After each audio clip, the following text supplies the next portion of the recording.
Dick was talking about how, it's been kind of a hectic springtime for all of us. Well, it's always a very hectic springtime.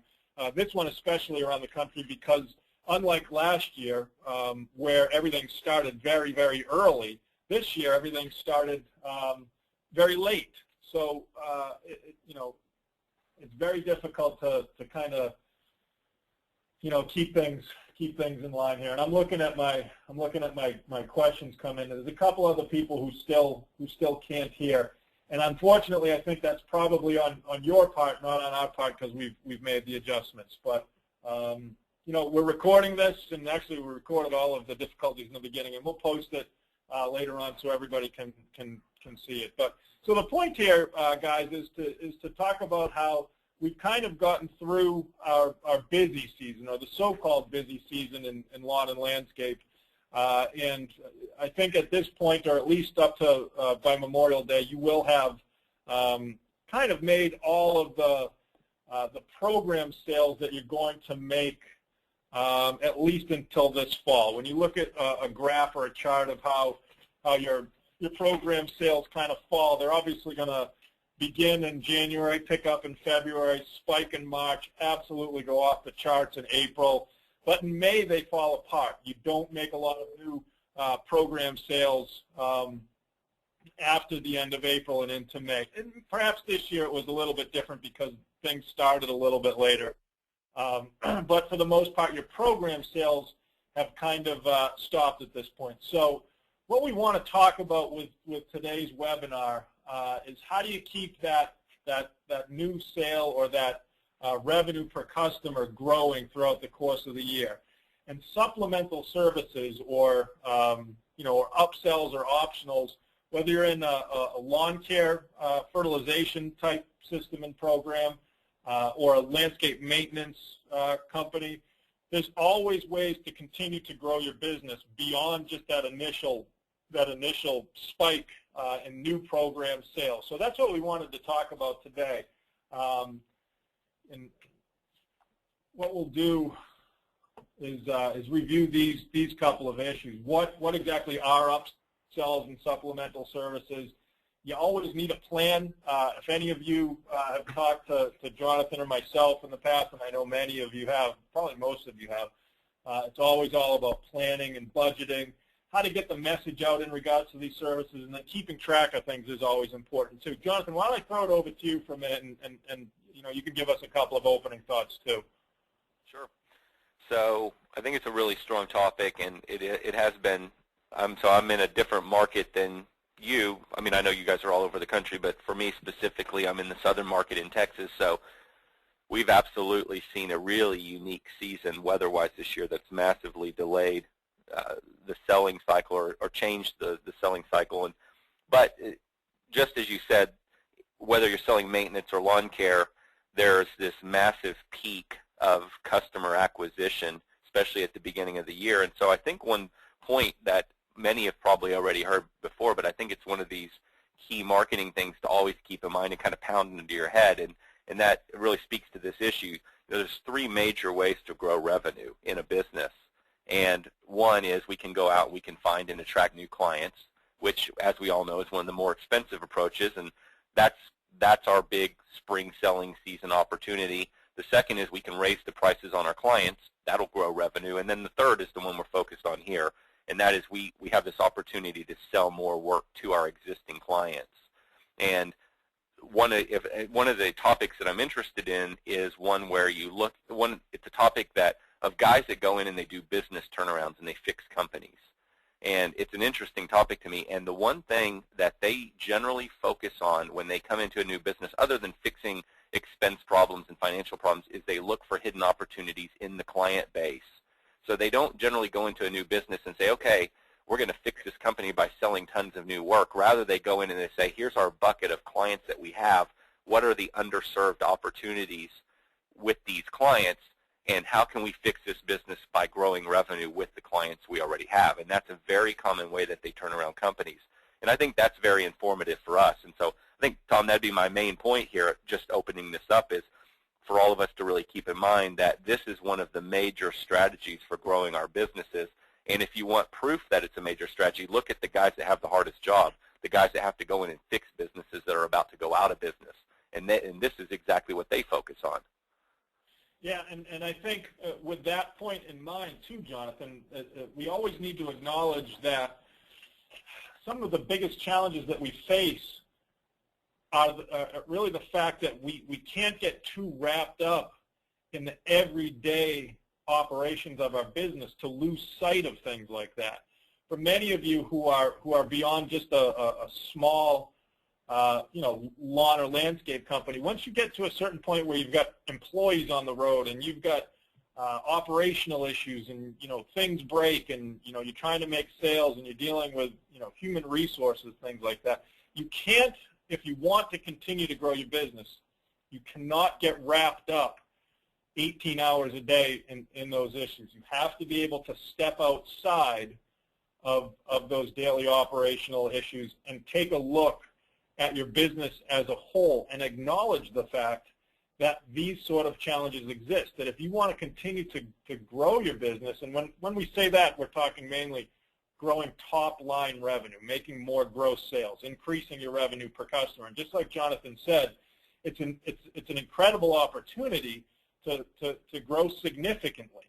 And if you're too wrapped up in the daily problems of running your business, and there's no doubt that, again, in a spring like this where the challenges were more than normal, you can lose sight very quickly of what that means. So, with that in mind, let's go ahead and start talking about what these optional or supplemental services really are. And what I wanted to do is kind of talk about the ones that I know, the ones that I deal with and talk about and try to sell on a daily basis. So over the course of my career, currently running BeeSafe Lawn Care and previously Lawn Dog.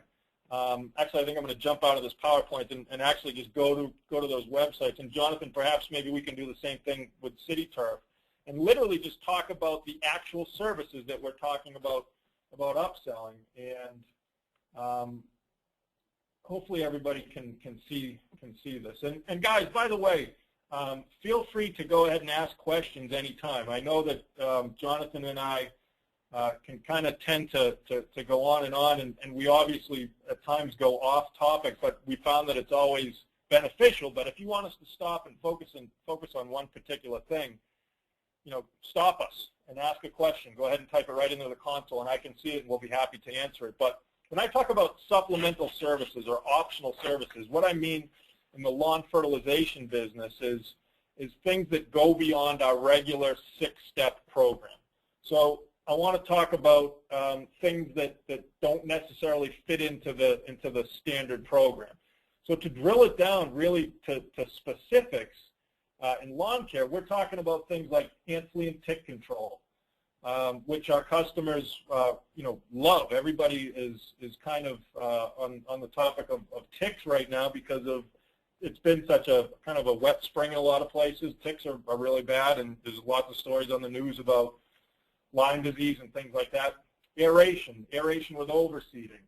Grub prevention. Grub preventative is always one of the biggest upsells you'll ever be able to offer.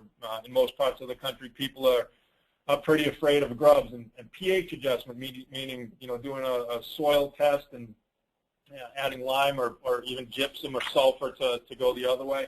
These are the core supplemental services that we sell here at BeeSafe. But when I was preparing this, I thought I'd go back to Lawn Dog, where I started Lawn Dog, a long time ago, and I no longer own it or even work there. But I figured it might make sense to go ahead and see what they're working on now. They've added a couple more optional services.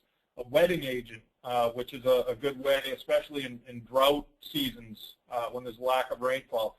They're also offering surface insect control, and they've split that up from the ant, flea, and tick program. Aeration with overseeding and grub proofing, limestone. They offer an additional preventative crabgrass control preventative, and then at the end of the year they'll typically tack on a winterizer. Jonathan, what do you guys suggest that would perhaps fall in, away from the typical lawn fertilization service, but to more of a landscape management type upsell opportunity. So on that side, especially on the maintenance side, you have a lot of companies that they're mixed between maintenance and install or design build, and so you clearly have if you're a maintenance company, you clearly already have the trust of your client, or at least you hopefully do, and so the design build construction, that's without question an opportunity that you really can see that all throughout the year. You have your spike in the spring, but that can be solid year round. Especially this time of year, you can be stacking up the orders and having somewhat of a backlog to perform work in June and July. But the smaller stuff is going to be your flowers, installing your flowers, installing mulch. So one of the fastest ways we found to make clients happy and get a testimonial and really make them feel like you've quickly transformed their property is simply to trim the bushes, install mulch and flowers, just freshening up the beds. And it's a more affordable service. And once they've experienced it, and especially if they entertain or they have family coming in around holidays, it's an opportunity to really sell that. And once they've experienced it and seen how quickly you can make the property look better, then you kind of get into the idea of increasing frequency. So first, I'll say that you have your flowers, you have mulch, you have irrigation, you have your bush trimming, you have your landscape. We are in pest control, so we've got pest control, sprinkler repair, all of those types of things. Now, the other thing to think about here, in addition to the services, is frequency or the number of transactions. So as an example, right now, after you've sold your clients, let's say that you have some biweekly mowing clients that have come in, and going through spring, especially if you're having rain or now you're fertilizing the property and you're starting to get some growth on the property, now's a good time to go back to the client and promote the health benefits of mowing weekly and the aesthetic benefits of mowing weekly. So don't forget also about the opportunity to increase frequency. If you have a client that is biweekly, convert them to weekly and give them reason to do it. If you have a client that, and this will vary by market, but if you have a client that trims their bushes once or twice a year, how can you get that up to 3 or 4 times a year? And I realize, again, in some of the northern markets, you're going to have a lower number of visits. But down here in southern markets, we could have a typical client that trims their bushes 3 times a year, and with a little bit of promotion and speaking with them, we can get that to 7 times a year. And so really, too, think about frequency in addition to what those services are. Yeah, and actually there's a couple questions about that, too, in regards to frequency. A couple of guys are asking about the schedule in which you upsell these particular services, and I think we'll talk about that a little bit moving forward. But one thing that a couple of these guys have mentioned here is a tree and shrub program, and as we go through the services that you can typically offer, and I've gone to the CityTurf site here too to show some of the things that you just talked about, and going back to BeeSafe here, I don't consider a tree and shrub program an upsell. So I'm going to spend a couple minutes on this because there are a couple of questions, and I think it's kind of important. When I talk about revenue per customer, I typically begin by tracking the main program, meaning the main lawn care program, or in maintenance it might be mowing, because that serves as sort of the anchor for everything else that you do. But I don't like to consider tree and shrub an optional or supplemental. I almost consider that another anchor, because you can basically bill services throughout the course of the year. And one thing that I always love about this particular business model is the predictability of the numbers. So when I have some historical data in terms of what I'm doing with lawn care, I know exactly what that revenue per customer or what that average square footage is going to be, really down to the penny, and it helps me to budget future sales. But to answer the questions about tree and shrub, I think that should serve as more of an anchor in your business. Obviously, it'll be less than your lawn care service or even your mowing anchor service. But I don't think you should treat it as an upsell or a supplemental. It should be separate from those and serve kind of on its own. Again, I keep repeating myself, but as an anchor. Jonathan, do you guys do a tree and shrub program at CityTurf? We actually don't. We actually we have partnered and recommend that service out. We do turf and we do the year-long ant treatments and all those, but we've not done. I don't disagree with anything you said, but for us, we've ignored some things just out of pure focus in our business, and we're actually moving in that direction, but we're not offering it in full right now. Well, you want to know what? I'm kind of glad you said that. And we noticed this happened a couple times in the last webinars that we're agreeable on a lot of things. When you want to talk about focus, in my experience at Lawn Dog and even here at BeeSafe, that tree and shrub program kind of has in the past created a little bit of a loss of focus because exactly what I just said. You really want to have it on as a standalone issue, or a standalone service. But it's never going to grow as much as you want it to, or as much as those other core services. So, let me suggest, be a little bit careful with that. You want to have it kind of separate, but don't allow it to lose focus from your other core services. Now, that's different if you're an actual tree company, and I know that we might have a couple of tree companies on the line today. There's lots of questions. That's why I keep hesitating here. But okay, so tree and shrub, it's a different animal. It's something that you want to handle, with care, and you don't want it to lose focus. So let's take a couple minutes and talk about budgeting and planning these services. Tom, before we do that, could I interject a quick point? Yeah. Yeah. So one of the things that this may just be of help. One of the things that we've learned over time here, and if you were to look at the front of our website, you'll notice that though we have a fairly diverse product offering or service offering now as we've matured as a business, we really still pound on 4 services.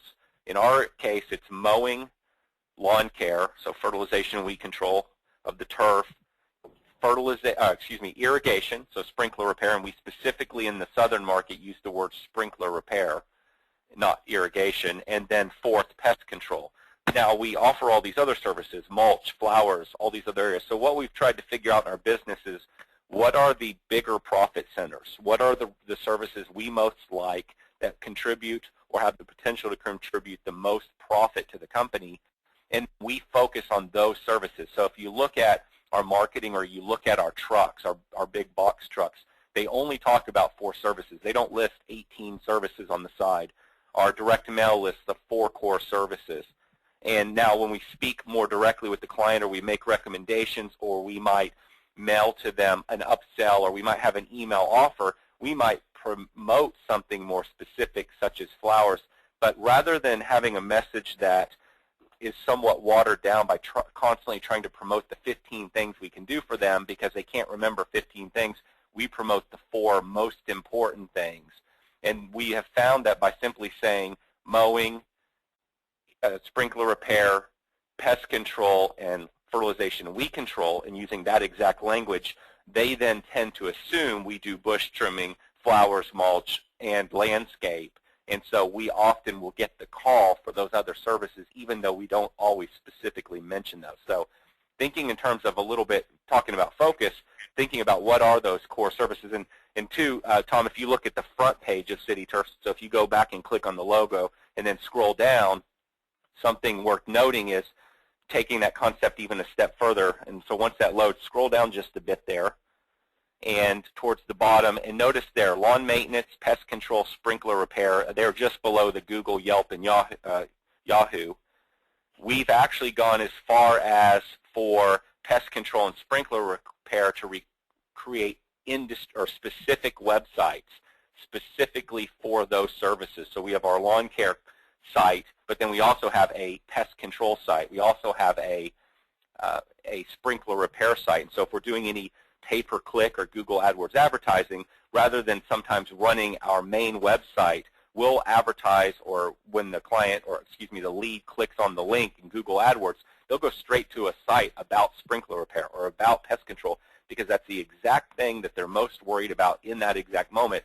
And they're less concerned if we can mow the lawn. All they care about is, can you fix my sprinkler? So really narrowing in on what are those things, and turf and ornamental may be part of it. What are these core services really simplifies your communication with your prospect and even with your client, because the biggest problem we all have is we keep finding out that, our clients, they go and hire somebody else because they forgot that we offer the very service that they needed, and they don't call us, they call our competitor. So how can you simplify your message and your service offering and communicate to them more clearly? And so that goes a little bit to the concept of focus, and I think it's really been a valuable one for us. Yeah, and I think there are more than a few people on the webinar today chiming in with that exact point in terms of making sure you know what your core services are, and then offering supporting services to kind of go along with it. And that's reflected in some comments I'm getting from people right now. And one person puts it, you have to know what your bread and butter is Yes. to be able to be successful, and then kind of promote those additional services. But as you were saying that, it reminded me of a metaphor that I forget who it was. I'm not going to be able to take credit for this, but you have to be careful about the way you sell those additional upsells, because you can quickly kind of confuse people. And the oil change metaphor comes up. And so many of you guys can probably relate to this. When you go in and get your oil changed, one of those drive-through places where you just need to get your oil changed. It's sort of a nuisance, but you have to do it.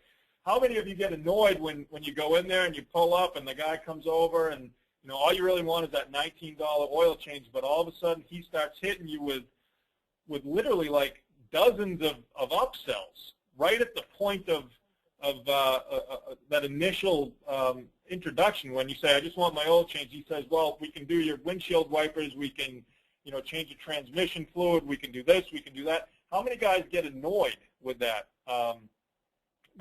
with that situation? And I know I do, and I don't want to go back to that same place. I literally will go someplace else.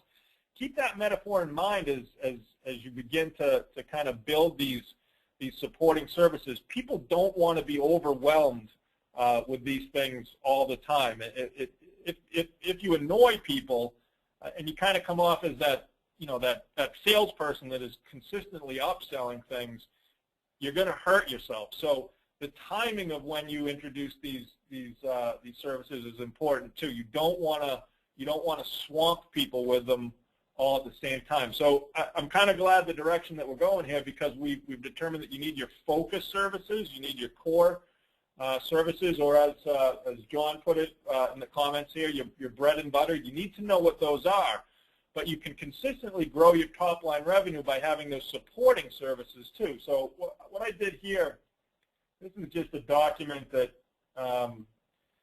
for the BeeSafe guys who are on, you've seen it hundreds of times. When we talk about planning at the beginning of the year, and when you're doing your budgeting and preparing for the following year, it's so important that you identify what those services are, and you create goals for the services that you want to sell. And this particular worksheet, this is one where we talk about growing new sales. This is a budget that takes a new company from 0 customers to 450 customers. But these are the supplemental services that we're going to upsell. So the reason I want to do this is because I want to give you a little bit of an idea from my own experience what you can expect to sell if you do it the right way. So in a lawn care budget, not a maintenance budget, when we're selling lawn care fertilization services, we can plan to sell these supporting services: spring aeration, ant, flea, and tick control, grub control, limestone, fall aeration, and fall aeration with overseeding. If you'll notice, I don't have 50 different things here. I think you want to stay away from getting too scattered, and you want to deal with your core service and then your supporting services. So when I'm writing this particular budget or worksheet, I know that if I have round revenue in this case, and again, this is just an example. This isn't anything specific. If I have round revenue, which is my core service, my lawn fertilization service of $194,000, these percentages here are what I can expect my goal should be in terms of upselling. So I know that as long as I offer these services to my customers, and we'll talk about that in a minute too, I can expect 1% or less than 1% of my round revenue to come in as spring aeration. So if I'm doing round revenue of 194,000, I'll multiply that times 0.85 to get $1,600 in spring aeration. It's not a lot. In a lot of cases, you want to almost try to avoid spring aeration. But what you'll notice is the biggest one here, in my experience, is going to be preventative grub control. Preventative grub control is the one supplemental service, and again, I'm talking about fertilization services, that people over the years have really, truly come to expect that they have to offer. So I know many of you guys kind of included in your regular program. I don't think you should. It should be an optional service that you can sell in addition to your regular program. And these are my own historical data type numbers. I know that 13% of this number, or this number times 13%, will be $25,000 in grub control. So what I basically do when I set out to write my budget or my top line projections, and there's so much more that goes into this. This is really just a quick sort of overview of it. I know that grub control, or preventative grub control, is going to be my most, my biggest selling optional service. And in a case like this, I can expect $25,000 to come in from preventative grub control. Fall seeding is another big one too. And across the country last year was a horrible year in terms of weather. There's lots of damaged areas. Drought, things like that. You want to try to avoid doing seeding in the springtime as much as you can, because, you know, more often than not, you're going to have to redo it in the fall. So this number might even be a little bit higher this year. And when I say fall seeding, I'm talking about aeration and overseeding. So I know a lot of you guys often want to know exactly what to budget in terms of what to expect. And this is a good sort of indication that, you know, grub control is going to be a big one. Fall seeding is going to be a big one. And some of the other ones might be smaller, but they do add up. In a small operation like this, where we're only talking a couple $100,000 in revenue, almost $60,000 of it is going to come in from optional services. So, Jonathan, obviously, you know, at CityTurf and even with Service Autopilot, budgeting is a big part of the whole process. So why don't you give us your take on this? No, I agree 100%, and I think there's two sides to this coin. One is when you sort of alluded to something. I think one, when you're a little bitty company, just getting your feet off, you're just getting off the ground, and it's sort of you and maybe a helper, a couple helpers. You know, knowing these numbers, like you've given somewhat of a guide here, though not exact, but just knowing that, you know, there's two ways to look at this. One is, look how much additional revenue is here by selling a few of these extras. Not to mention, when you can do the fall overseeding or the seeding, you can really have the opportunity to make your client much happier. Like, you could fertilize their lawn all day long, but if they've got damage that fertilizer can't fix, well, you're never going to thrill them, and you're never going to get them talking about you, and they're never going to be ecstatic and want to refer you unless you solve the bigger problem, and you've got to thicken up and basically bring that lawn back. So there's other opportunities here in terms of offering these to really please and make your client very happy. The other thing, that's one takeaway, and again, as you said, look how much money would be left on the table had these numbers not been known and the individual with this business not gone off after these extras. Now, the second thing, though, that's completely kind of polar opposite that's interesting is, when you are the only guy, or you're young in business, or you have a young team, you know, you're just building up the company, if you find that, for example, spring aeration is highly distracting, you don't own the equipment, you feel this need that you have to buy it instead of rent it, you don't really know how to do it, you don't know how to promote it, look at how little revenue that contributes.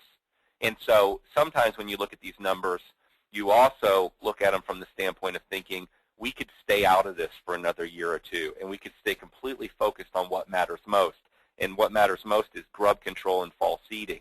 And we're going to put all our energy and expertise into that. So I find that interesting. And I think those are a couple ways to look at it. I would say, too, on the maintenance business, there's a couple interesting things that I've observed over the years. So you said it correctly. Mowing tends to be a really good anchor service. It's a tremendous service, which a lot of guys don't like mowing, but it's a tremendous service to get your foot in the door and then take the services from all your competitors that are also serving that client. And there's a big move to be what it's been going on for years, to be a mow, blow, and go company where you just have a mowing business.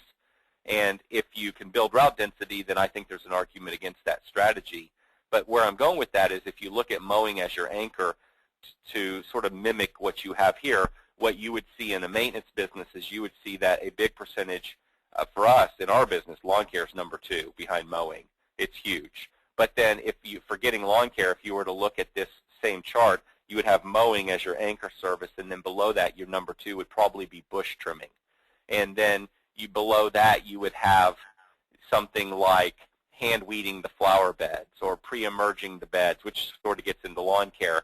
But you would have some different services like that on the maintenance side. But I tend to find that bush trimming in especially southern markets tends to be one of those services that if you're competing head-to-head with another maintenance company and they only want to mow and you're willing to mow and hand weed beds and trim the bushes, you can steal that business away all day long, every day. And so that too, the reason I brought that up is that too points to this example here where you have your core service and then you have these additional add-ons.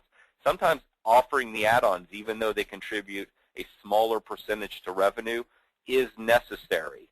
And it's important because that allows you then to secure the business from your client, especially if you're competing in the commercial world. So those are just a few observations that I see on this.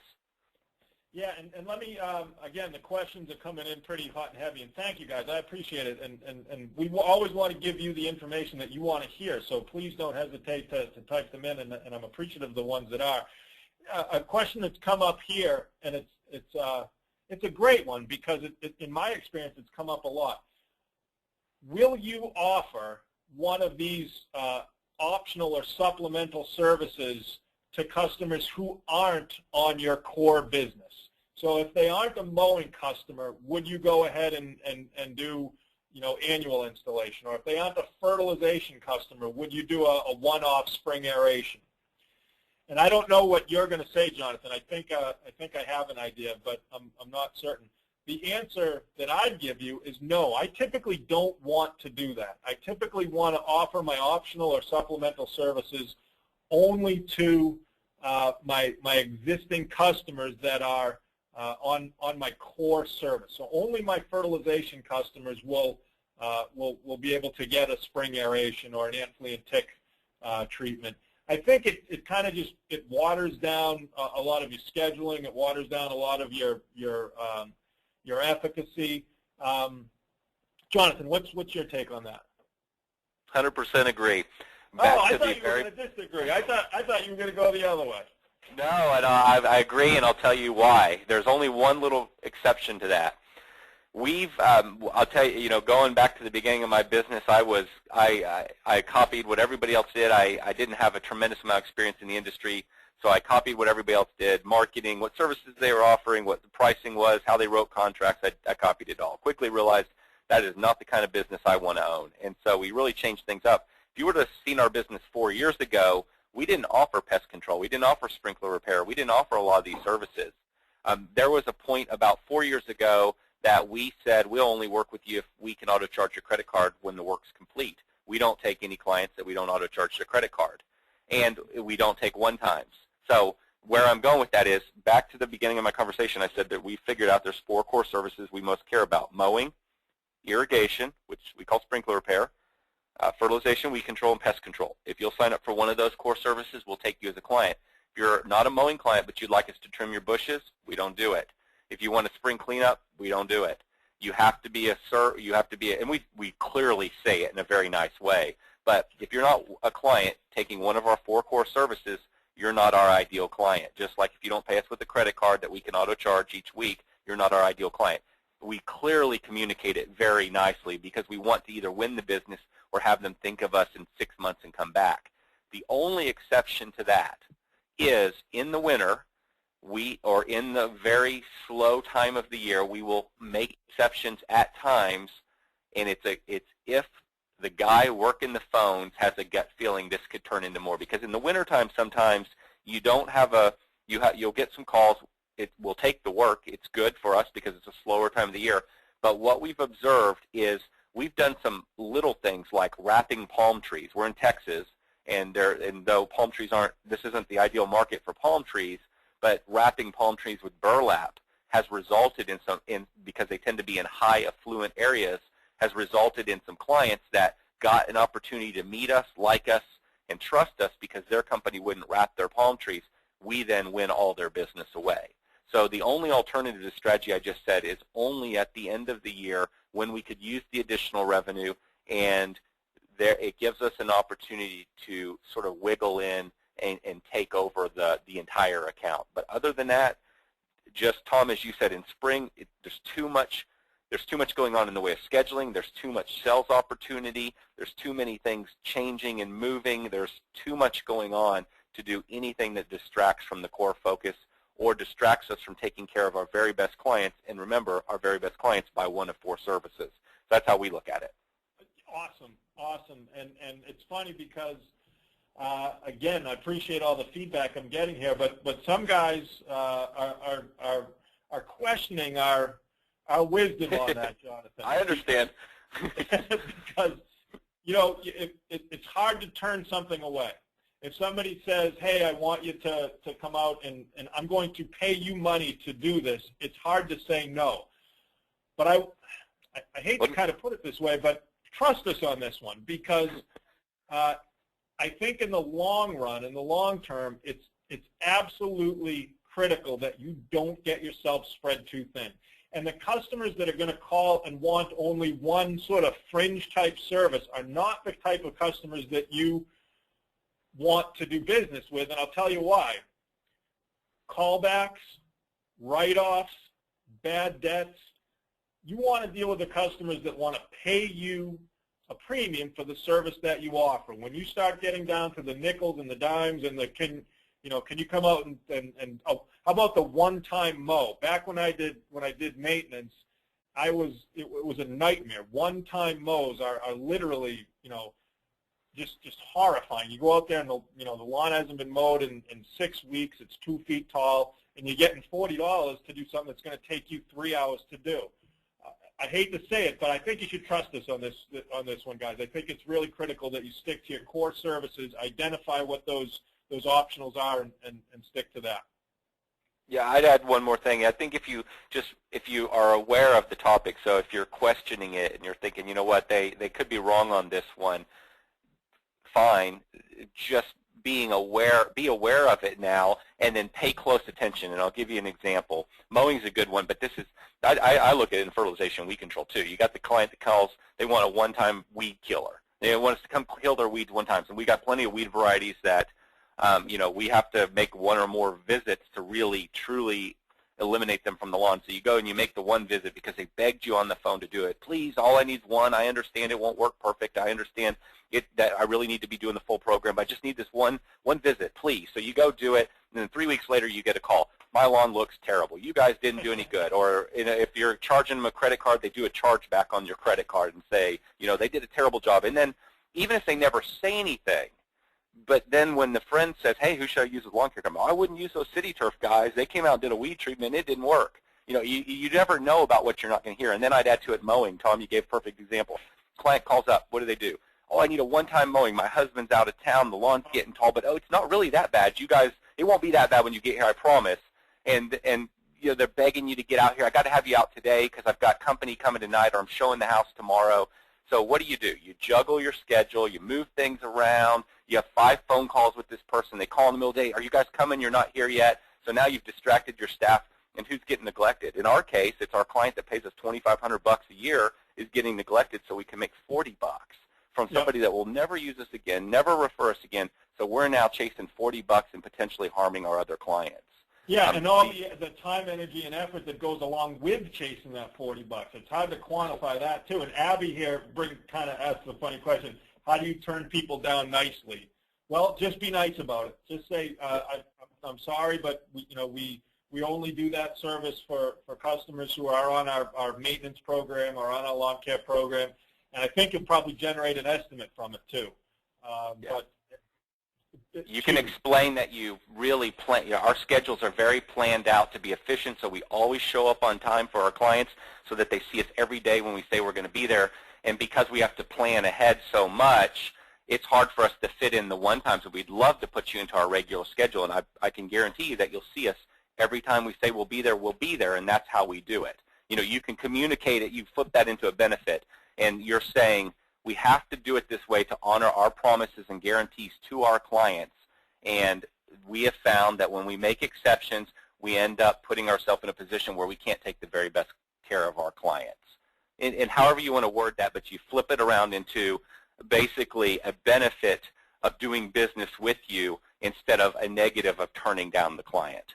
Absolutely. And again, I'll say it, trust us on this one, because I know I've been there, and that chasing that $40 down, or having my staff, have it go to collections, and the one-time weed control thing, trust me, is going to be a 3-time weed control thing for one charge. So yep. Good point there. Let's move on a little bit, because as always, I want to try to keep this to under an hour, and we're approaching the end, and I haven't covered nearly as even a fraction of what I thought we should cover. So this is always good, Jonathan. And I just want to say thanks for joining us with this, because we hit on some very important things. But before we wrap up, let's talk about as many ways we can think of to actually market these optional supplemental services. So, right off the bat, I mentioned the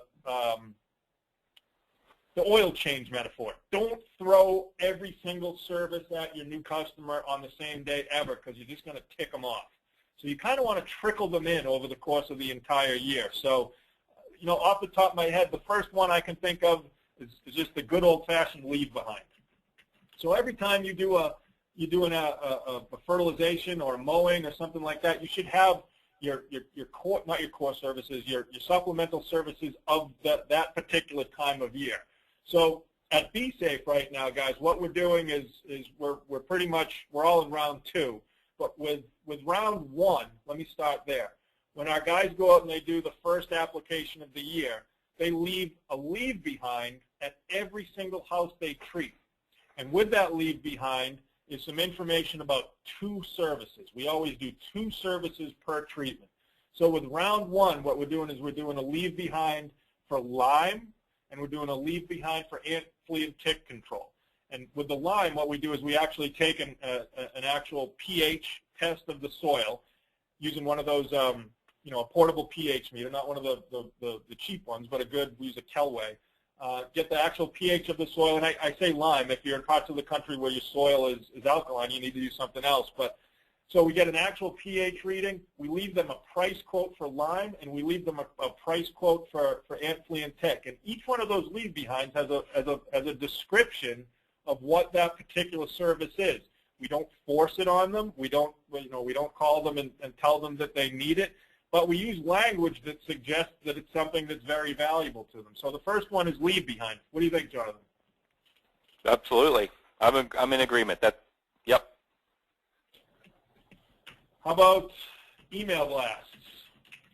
And actually, I'm reading a bunch of questions here, a bunch of comments. Newsletters. You should absolutely be sending out a newsletter to your database. Probably not, not weekly or even bi-weekly, but at least once a month. At least once a month, focus on some core upsell and optional services that you want to put a description on. Actually, they're coming in like crazy. Thanks, guys, for offering these up. Another one is social media. John, I'm going to let you talk about social media for a second, especially as it pertains to these kind of services. How are you guys dealing with that? Okay, and I can also interject some ideas here as well. So, on the social media thing, I wouldn't describe myself as the expert on social media. Here's why, and I believe in it, and we're spending some money and time on it, but it goes back to what we were talking about. We know what our 4 core services are. We know what our focus is. If you look at our marketing spend and you look at the return on investment, and you look at the number of different things we could distract ourselves with, for us, it still works very well to do the old-fashioned direct mail door hangers. It still works incredibly well to do SEO-based marketing, pay-per-click-based marketing. So we do have our Facebook, and we do a little bit on there. And what we find is we do find that it has more of a conversational benefit than it does so much being able to say, we sold 400 more clients through Facebook this year. So we see value in it. It's the future. We're paying attention to it, but we're not experts in it. Where I would say that I really believe in what you might call social media, not that I don't believe in it in general, but where the aspect of social media that I most like, and you could maybe make an argument this isn't social media, it has to do with YouTube and blogs. So, and where I'm going with this one is that communicating educational information to your clients is really important, and usually that's done through a blog. What I like about YouTube, and it doesn't have to be YouTube, is I love the video component.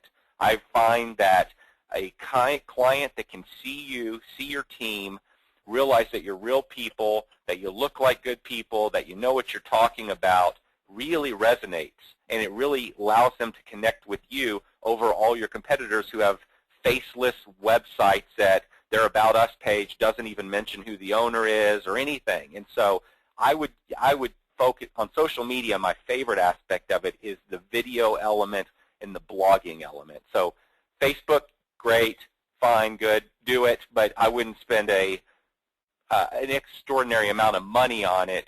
I would stay true to some of the direct mail and online marketing opportunities. So that's my take on social media. Yeah, and I'm in agreement with you there, because it's so difficult to quantify that effort. Yeah. I'm trying, but I really don't have any idea, and I'm not an expert by any stretch of the imagination on social media either, and I'm not even sure who is, but it's difficult to quantify the impact that has. I know for a fact that you need to do it, because, yep, you know, what's the worst thing that can happen if you're not doing it? Somebody shows up to your Facebook page and sees you haven't, you know, updated anything in 18 months. They're going to say, oh, geez, this company's out of business. So you have to do something. But I think, to take your point a little bit further, it's about content, and it's about developing a scenario where you're seen as the expert or the go-to person in the field that people are looking to get answers for. So blogging is huge, and you're probably like me. I struggle. I know I need to blog twice a week. I really should write a blog twice a week, and it's so hard to do it, but you have to focus on it. When a customer or a potential customer shows up on your website or anywhere else, fresh content that is related to what is going on at that particular moment is huge. I guess there's something to be said about driving people to where the content is, and that's a different argument or a different topic altogether. But you must be seen as the expert. So going back to that, the way I started with round one, what we're doing is we're selling Anthony and Tick, and we're selling Lyme treatments. All during that, you know, maybe 6-week period where that round one is going on, and we're leaving those leave behinds. You need to have content published on your blog, on your website, posted on your Facebook about those particular things. It's not difficult to write a quick blog about what Lyme does, or what, you know, soil pH means to the health of turf, or, you know, something about Lyme disease where we want to control ticks, or what kind of products that you're using. And I can hear every single one of you guys saying that's so much easier said than done, but because I know it is. And Jonathan and I are both in the same position where we're trying to grow our businesses too, and we try to follow along with these particular things as well. But I think if there were one thing that I had to focus on, it would be the development of that content to make sure that you're seen as the expert in what you're trying to sell. I'd agree. I'd like to, if I could, Tom, add a point to this, and then also made me think of something else. So my first thing is something I missed in the social media category that I can't believe I didn't say, that I think is just absolutely critical, is reviews. So if getting your clients to review you on Google, on Yahoo, on Yelp, it's incredible. I used to not be as aware of this, but we travel quite a bit. My family does, and so we go to all different places. And I have found, you know, whether I'm in New York or Chicago or Miami or wherever I'm at, I've really realized how much I look at Yelp, and that's how we figure out where we're eating and having dinner. And I've realized how often our clients are saying that we heard about you, or we read this, or we saw this testimonial, and they don't always say it quite that way. But so that's one reason I think is absolutely imperative we're getting our clients to review us on these social media sites. The second part of this is if you think about where technology is going, everything's transforming, and it's going to take years, but we are not going to type search terms into Google one of these days. Rather, we're going to talk to it, or things like Google Now are predicting things to us, and you have Microsoft that's partnered with Facebook and has an investment in Facebook. You've got Apple that's partnered with Yelp. You have Google that has their own Google reviews. They've now bought, I forgot the other one, it's a rating service, I forgot the name. But my point there is they're eventually going to make recommendations through search based on reviews. It's a known fact. And so if we're not working on collecting our reviews right now, one day when we ask our iPhone for a lawn care service, they're going to be recommending a lawn care service near us that has the most reviews. And so think about that.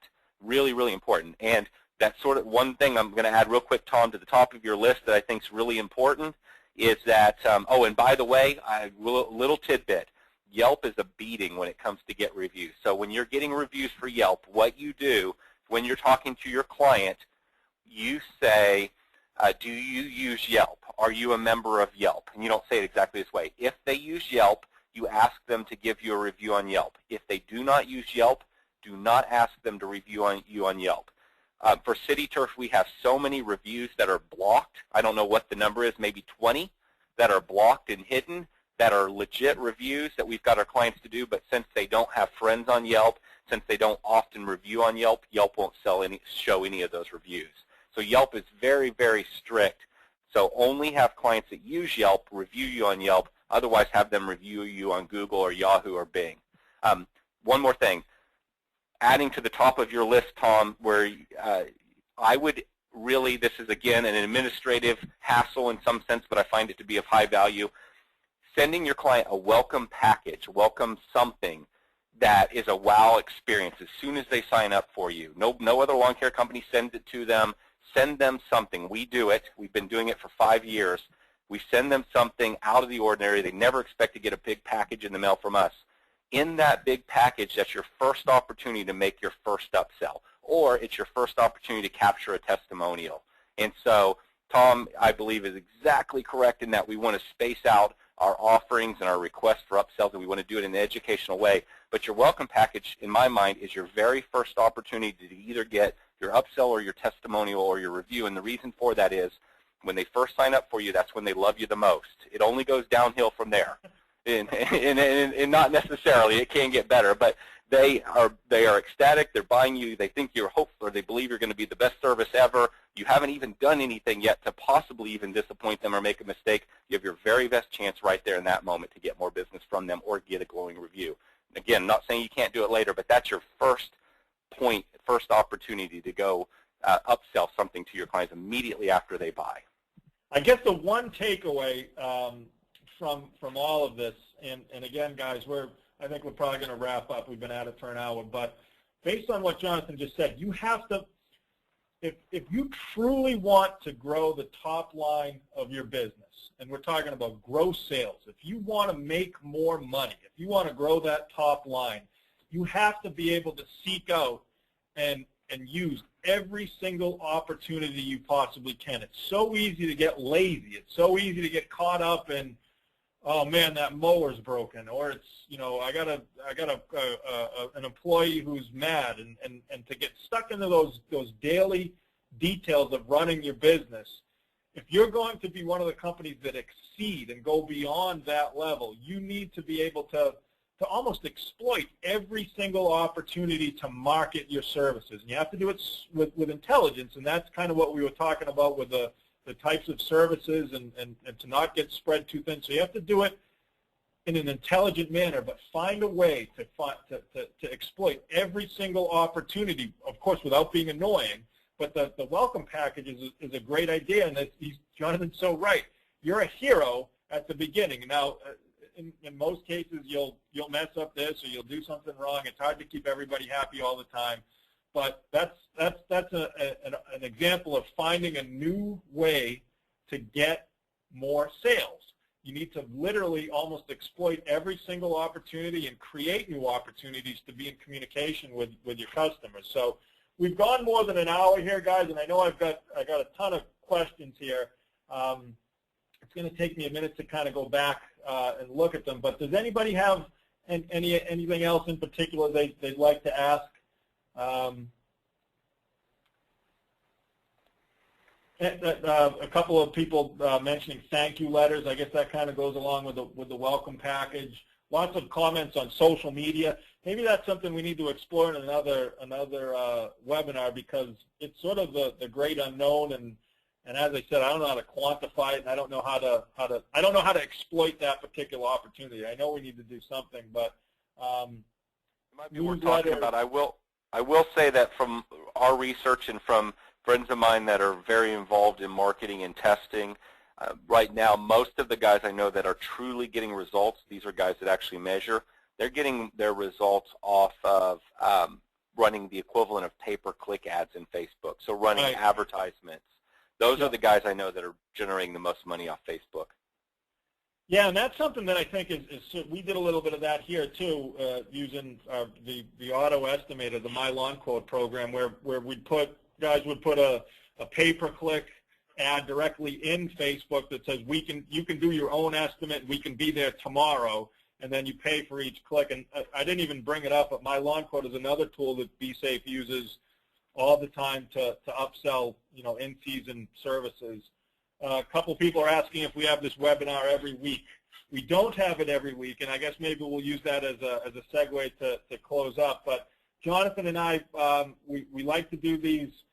When we first started doing them, we figured we'd do them once a month, but just like you guys, we get totally hung up and very busy with running our own businesses and things. So I think it's been about 6 weeks in between, but we absolutely plan on doing another one. Maybe we'll shoot for a month from now, and I don't know what the topic will be. Perhaps you guys could make some suggestions. But I know you guys are busy, and I don't want to hold you too long, and I know it's been an hour. People are suggesting we do a social media one. Somebody is suggesting that we do actual products with what we use for these types of things. Labor issues. Jonathan, these people want some information from you, man. I hope you're available. I'm available. I'm happy to do it. I enjoy doing this. Me too. I really do. Yeah. Okay. Well, I'm going to wrap it up because I know you guys got things to do. But thank you for joining us today, and we'll get some emails out to you guys. We'll post a recorded version of this in our respective places, and we'll get to you. Jonathan, why don't you wrap up? Well, now, I would just, I will add one thing, and that is, depending on where you're at in your business, and I can tell you that I am guilty of what I'm about to say not to do, and I've been guilty of it, and I continue to be guilty of it. We are bombarded with 500,000 different things to do and 500,000 opportunities and 5,000 different ways to market. Our job as business owners is to figure out the 2 things we're going to do this year, the 3 things we're going to do next year, the 4 we're going to do the year after that, and we're charged with keeping our organization focused and trying as best we can to figure out the 2 marketing things that are going to work the very best right now, going deep with those, getting them implemented, fixing them where they're underperforming, and then once we have that up and running, we have somebody on our team that can actually get the welcome letters out, somebody on our team that can actually make sure the door hangers go out, then we add the 3rd thing, then we add the 4th. And if we do 5 things and we do all 5 things in a mediocre fashion, then none of the 5 things are going to work very good. So I just really exhort you to, and I'm guilty of this one, try to block out as much opportunity as possible, pick a couple things, focus on them, and then move on to the next thing, and you'll find the business grows faster that way. So other than that, I just say thank you very much to everybody, and guess we'll talk again in a month. Yeah, sounds good. Thanks, guys. We'll wrap up, and we really appreciate you being with us today, and hopefully we'll see you again. Have a good afternoon, you guys.